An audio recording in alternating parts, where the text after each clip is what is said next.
Morning guys, sold na ini guys, sold, mag-flex na ako guys, sold. Inisyo na sapatos guys is Under Armour Carry to Unanimous MVP. So ibaw kita na si Stephen Curry, expired na niya contract sa Under Armour. So looking pa siya ng sapatos, kung ano yan ang signature na shoe, like number 1 and kuan leading ko man na mudaog sa iya na kasayin sa kontrata ng sapatos ang Anta o ikaduha Nike.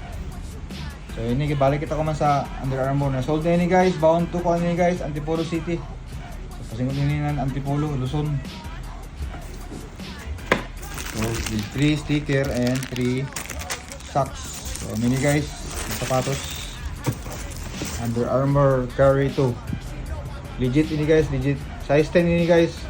Pepe isa na ako guys, size 10.5 available guys for only 3,495. Ang SRP is 10,000 kapin. Grabe ni kasolid ng sapatos. For kung ano ini, sa mga collector na ini ng sapatos, kay bawa kita na si Stephen Curry, mubalhin na ng iba na brand ng sapatos.